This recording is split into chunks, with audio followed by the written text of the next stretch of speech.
With so much intrigue surrounding hair extensions, I thought it might be fun to go through some of the nitty-gritty and the secrets of how to achieve a certain look using a certain type. There are so many different ways to achieve a similar look, just like when we get our nails done. Whether you're a beginner and a little scared, or you're a novice wanting to experiment with permanent extensions, we're gonna dig deep into it now.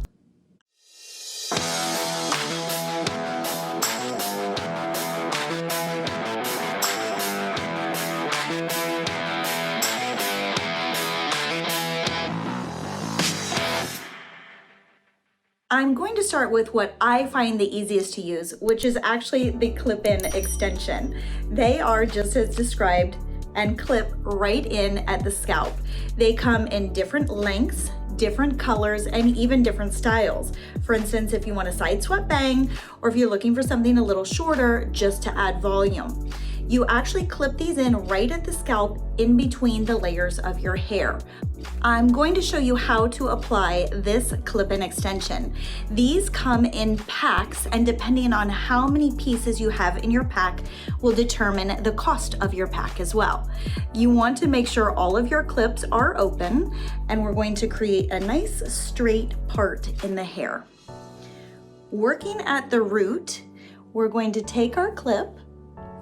I like to create a little knot, push down, and clip. We're going to work that all the way around until it's secure. We'll flip this hair back on top, brush, and your extension is in. When you're working with your extensions, it's really important to remember placement. Typically, you don't want to put them going straight across, but actually down at an angle. This will actually help blend between the extension and your real hair. So, for instance, my permanent extensions, you can see, are placed in here at an angle. I want to give you an example of why that's super important when you decide to wear your hair up with extensions. I've gone ahead and replaced my clip-in extension here into a straight row. Now, if I decide to pull that back, you can see exactly what happens. It shows right along that line and is going to be difficult to cover up. However, if I put it at an angle and pull my hair back, it's going to flow in the direction that I'm pulling my ponytail. I'm also going to give you a quick tip right now when you do a high ponytail. I've put my extension along the back as I normally would, running down. However, when I lift that hair up into a ponytail, it's going to create a ridge there that's going to be evident, and I'm trying to avoid that appearance. Working against the extension and not with it, I'm going to give you a trick. Actually take the extension and put it in the opposite direction. Now when I put my hair up, those clips are working with me and not against me. No ledge, edge, or bump. Most of us, when we think of extensions, think of adding them simply for long hair, and that's simply not true. A lot of people that have fine and thin hair can add extensions in just for volume and thickness.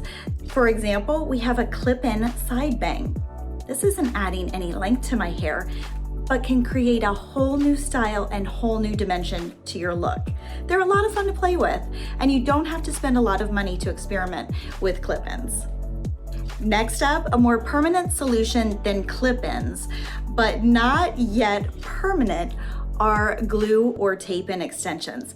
They look very similar to our clip-in extensions. However, instead of clips here, we actually have tabs of sticky glue. Those are worked in between the hair and applied using an adhesive, so they're permanently there until you use the solution to release the adhesive and have the extension come out. I have worn these before, but they were not my favorite. I felt like I actually had more damage taking them out than they were worth. If you do go with the glue or tape-in extensions, make sure your placement is still at an angle. Super, super important if you like to wear your hair up or back off of your face. Heard of halo extensions? I have one to show you right here. These are hair extensions done all in one piece, sewn together on one weft, held together using a fishing line type of wire.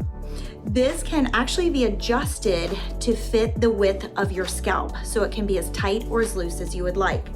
This is actually placed over the hair, and using a comb, your hair is brought out on top so you don't see where the hair extension is and where it is not.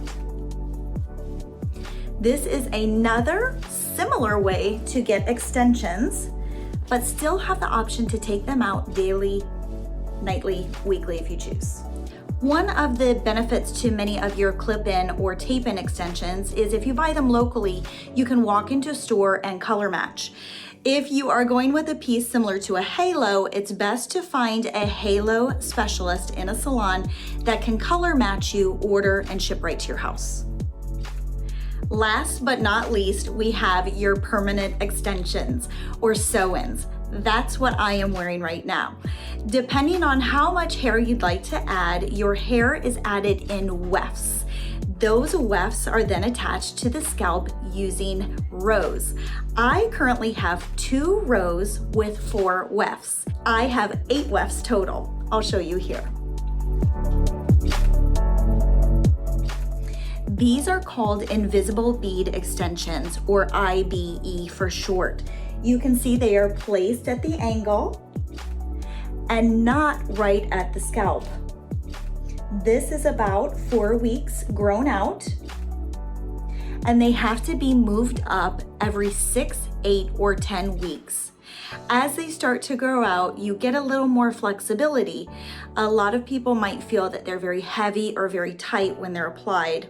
I personally didn't have that problem.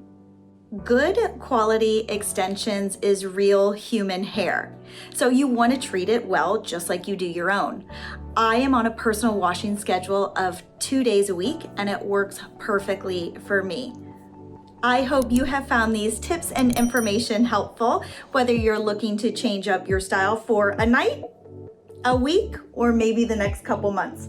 Make sure to share your look with us using #HeliumHair on social media.